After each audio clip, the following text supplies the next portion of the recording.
This is the McGraw Show on KTRS. 910, Big 550, KTRS. St. Louis City Public Schools back in the news after a difficult fall in which the superintendent has been placed on leave and they canceled the school bus contracts. They went from a $17 million surplus to a $30-some-odd million deficit. All sorts of questions about them not even approving the minutes of the board meetings. It has been a tough fall for the St. Louis City Public Schools as now they try and get the kids to and from schools. And you're starting to hear horror stories about how that is failing in multiple different ways. Our next guest I have asked to come on the show. He's been on the show numerous times in the past. Recently, I've asked him a number of times. He has finally agreed. Rick Sullivan, welcome back to the Big 550 KTRS. Morning, McGraw. How are you? You were head of the Special Administrative Board for 12 years. Yes, sir. You and Kelvin Adams, who was the superintendent, and you probably will disagree with this, but I'll say it, helped put Humpty Dumpty back together again. You guys came in when the city, schools, and the board was taken away from the city. The state took it away, and you guys were deemed with trying to sort of bring it back. Is that a fair assessment? Yes. And for 12 years, you sat on this special school district board, and you and Kelvin Adams and the others worked tirelessly to get it back going in the right direction. Okay. Is that fair to say? Fair. Okay. You've been gone 5 years? Yes. Okay. Now it has returned to the public. The public votes on the school board. The school board gets elected, and then they run the school board just like every other school district in the region. Correct. Okay. As you sit and watch over these last couple of weeks, what do you think? What do you see? What do you know? What do you think? Well, let me first put my position in context. As you said, I've been gone 5 years. I only know what I read in the paper. I'm like looking at this from the top row of the arena, so you don't have any inside information? No. Okay. And that was one of many reasons why I repeatedly said no to your invitations to come on. I'm no more qualified to speak about this than a whole lot of people that are out there. But frankly, when I heard about the minutes not being approved, it was sort of the straw that broke the camel's back. And I guess was the reason I said, yeah, I want to come talk about this. Yeah. I'm going to go back to December 2022. Dr. Adams, Kelvin Adams, superintendent, had announced his retirement. He agreed to stay until June of 23 when the new superintendent would begin on July 1st. And the board, I don't know, dismissed him, told him he didn't need to stay, and it made no sense to me. Why not keep him if he's willing to be there and do two things: allow for a smooth transition to a new superintendent and make sure that the school year for 22 or 23-24 was fully ready. And Kelvin would have certainly done those two things during that 6-month period. But they didn't want his services. And I scratched my head and went on. And then I started to read about the different things taking place. There's so many things that didn't make sense to me. Every board member gets the information before a meeting about pending contracts that they're going to approve. Every new hire comes in a report that is presented to every board member. They either get a big book if they want to do it manually, or it comes online. At least that's how it was 5 years ago, so that they can review the entire hiring contracts, everything that's going to take place, everything they're responsible to approve. They get all that ahead of time, or should get it ahead of time before the meeting, and are in a position to ask questions or understand or make sure they know what they're approving. So as I read about people being hired in new positions at six-figure salaries, when there's very competent people already at St. Louis Public Schools, I can tell you there's still in place a great director of operations. There's still in place a great chief financial officer. I know that there's skilled people who are still in place there who know how to run the place. And yet all these new people were brought in at very high salaries, and I guess hiring a I don't know, I've heard her referred to as a spiritual advisor, as the communications director. Communications director, when SLPS already had a local, terrific, experienced communications director. So why were we hiring somebody from Houston? All those questions just sort of kept rolling in my mind, and here we are where we are. Yeah.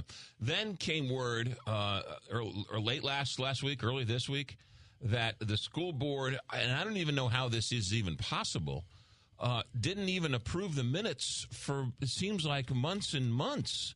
How do they even act as a public board if they're not even approving the minutes from the last meetings? And how do the citizens follow along with the school board if these minutes aren't approved? Well, I've heard you talk about this, and I've heard you ask, where's the mayor, where's the governor? And I'm asking, where are the voters? I mean, this is a great opportunity for the citizens of St. Louis to retain local control.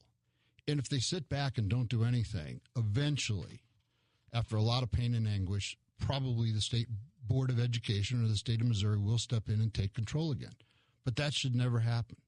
I mean, it's at least one strategy is for the voters in St. Louis to find a way, a small group could lead this effort, to have this board resign, have a special election called sometime early next year, give these people an opportunity to run again. You know, if they're not doing their job, they shouldn't stay there. Right. Give others who have experience in business, experience in education, knowledge at running an organization. This is a complex organization. It's not easy to oversee. But there are certainly knowledgeable, skilled, experienced people who can do that job. And to me, it's a call to action to the citizens of St. Louis, the voters, to come forward and address this issue. They're the ones who are responsible for it, and if they sit back and don't do anything, I don't know, shame on them, but that's who should be moving forward to do something. I have said this on the radio, that this would never be acceptable in Clayton. It would never be acceptable in Ladue, Francis Howell, wherever. Pick a school district. This just wouldn't happen because the parents in those school districts just wouldn't allow it to happen. The parents in Ladue has time to go and volunteer at the school board and follow the school board. My argument to you is, aren't the parents in the city of St. Louis strapped with difficult jobs and tough financial situations, and so they're not as apt or as easy to go and do the things other parents would do in other districts? I disagree. I mean, I'm sure there's parents in Ladue and Clayton and all those other districts that you've described who hold 2 or 3 jobs and they're busy all the time. But there's also very active parents in those school districts, just like there is St. Louis Public Schools. Believe me, I met a lot of moms who were tenacious about education, tenacious about their children, and who wanted the best for their children. So they're there. I met them. I dealt with them. I got some tire tracks over my back from some of those moms who were tough. Dads, too. Yeah. I was impressed by how many single dads would show up at meetings and advocate for their kids. So those parents are there in St. Louis Public Schools. They need to step forward, demand that this board, if it's not doing its job, again, I'm only looking at it from the top row of the arena, but if they can show that they're not doing their job, demand that they resign, call for a new election, and get some people running the district at the board level who have experience, who know what they're doing, and will get the job done. How hard is it to call a special election? I have no idea. Okay. I mean, if the state board can come in and take over St. Louis Public Schools, the citizens of St. Louis can find a few smart people, a good attorney out there who will make his services available, his or hers, and lead this effort to call for a special election. It's going to take some special action. They can't just let it go on, and you can't wait till the next couple elections for this to change. You got to take some drastic action, but that's what the citizens of St. Louis, in my opinion, need to do now to avoid what none of us want a few years down the road, and that's the state takeover again of St. Louis Public Schools. You helped build McBride Homes into a wonderful company. Did you always sort of had an ear or an eye towards education, did you not? You always had one foot in, or no? I guess. Yeah. I mean, 7 kids and putting them through a whole long list of schools got me interested and go all the way back to being president of the PTA. Right. There was. So you didn't have any special.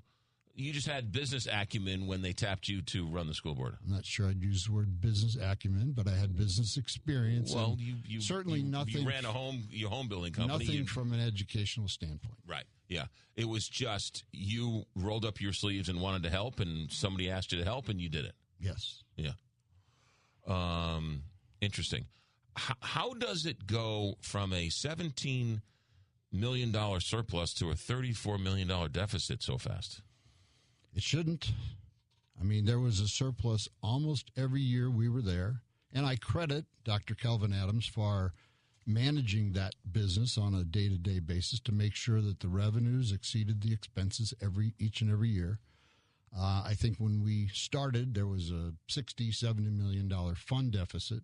When we left, $135 million surplus. But 100% attributed to the work of Dr. Adams and many in his staff, some of whom are still there, who knew how to run the school district the right way. What about the structural differences in the city? They were saying that might be 17, 18, 19,000 kids. Now the report is that's just 14,000 kids. It seems like the parents are already voting, are already doing what they want to do, and which is leave the school district. I think that has to do with demographics. I mean, I read a story last week that Webster Groves is down 500 or 600 kids, maybe more. So demographics drives that as much as anything. Is the population of St. Louis declining? Yes. Do people tend to move out when they get school-aged? Their kids get to be school-aged sometimes. I'm guilty as being one of those. But I'm not sure how that affects this. There are still many thousands of students who need to be educated, get a good education, and it's still up to the parents, the voters, to make sure that happens. The school district was built for 50, 60,000 kids. 100,000. 100,000 kids. It's now sort of working. I know they closed some buildings. Does it need a massive overhaul? Does it need a massive reorganization to deal with the 15,000 kids as opposed to the 100,000 kids? Well, I mean, that's one of the issues we tackled. And we closed schools and got a lot of arrows in our back for doing that. No one wants to see, quote, the neighborhood school, which doesn't exist anymore, closed. But nobody wants to see that building down the street close up entirely and sit vacant. But that's one of, who knows, 50 issues that need to be addressed and taken care of. Yeah. Can the mayor do something? Can the governor do something? Can the director of education down in Jefferson City, can they do anything? Or is it really just ultimately on the parents and the voters in the city of St. Louis? I think all the other people you mentioned only take action if the parents and the voters don't take action first. That's where this, you said it earlier, any other school district in the region, this, if it happened, it would be addressed immediately. And it would be the parents and the voters in those districts that would take care of it. There would be no mayor of Frontenac or mayor of Ladue or mayor of Clayton, certainly no governor who would step in. And the parents would have addressed it in short order. Yeah. And that's why I think this falls back on the parents and the voters in the city. One more question about the actual business of getting the kids to and from school. I understand that it's a simple fact of that there just aren't enough bus drivers around, and each district is dealing with there not enough having bus drivers. But is it to the point where you have to call Uber? I mean, calling Uber is more expensive. Calling taxi cabs are more expensive. Giving gas cards to parents who don't have cars, it's more expensive.